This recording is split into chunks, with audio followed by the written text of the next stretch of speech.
Hello and welcome to Northeast Media Hub, the fastest growing digital media platform. I am Adalbert Khar with the latest Hub news. Be informed, be alert.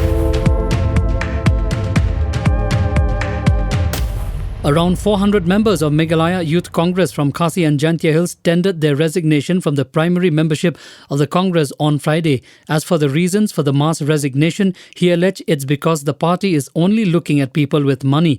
Dakhar also claimed that the current leadership has dissolved the Youth Congress without prior information to the present leaders of the Youth Congress. He went on to state that if the current Meghalaya Pradesh Congress Committee or MPCC Vincent Pala wanted to be the president, he should have said it clearly and that he should have conveyed his support to Charles Pengrop. To commemorate International Day of Persons with Disabilities, the Office of the Commissioner for Persons of Disabilities, Government of Meghalaya, in collaboration with the State Resource Centre, organised the Northeast Disability Summit 2021 in Shillong on Friday. The theme for the event this year was Leadership and Participation of Persons with Disabilities Toward an Inclusive, Accessible Post-COVID-19 World. The event was attended by State Social Welfare Minister Karmen Shilla, government department officials and medical experts, among others. Moving on, coinciding with Hornbill Festival 2021, the third edition of the Nagaland Film Festival began at the Capital Convention Centre in Kohima on Friday.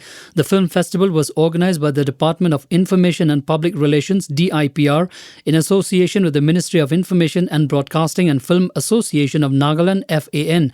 Nagaland Chief Secretary J. Alam, who graced the opening ceremony, challenged filmmakers from the state and across the country to explore the state, expressing hope that Nagaland could one day become a film destination. He said after tourism, the film sector has the highest potential to provide employment as it involves a lot of expertise and workforce.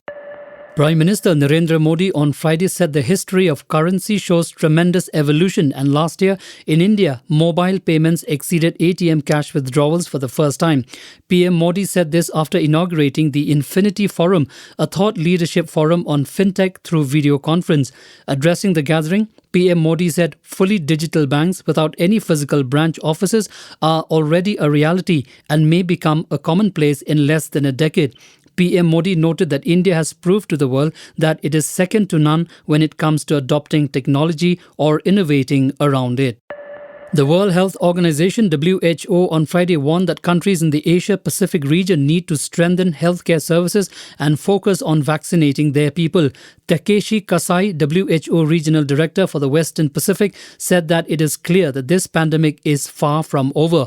Omicron cases have now been reported in India, Japan, Malaysia, Singapore and South Korea, and new cases are being documented with each passing hour. In India, after detection of the first 2 cases of Omicron infection in Bengaluru, the Karnataka Health Department is now worried over 10 South African nationals who have gone untraceable in Bengaluru.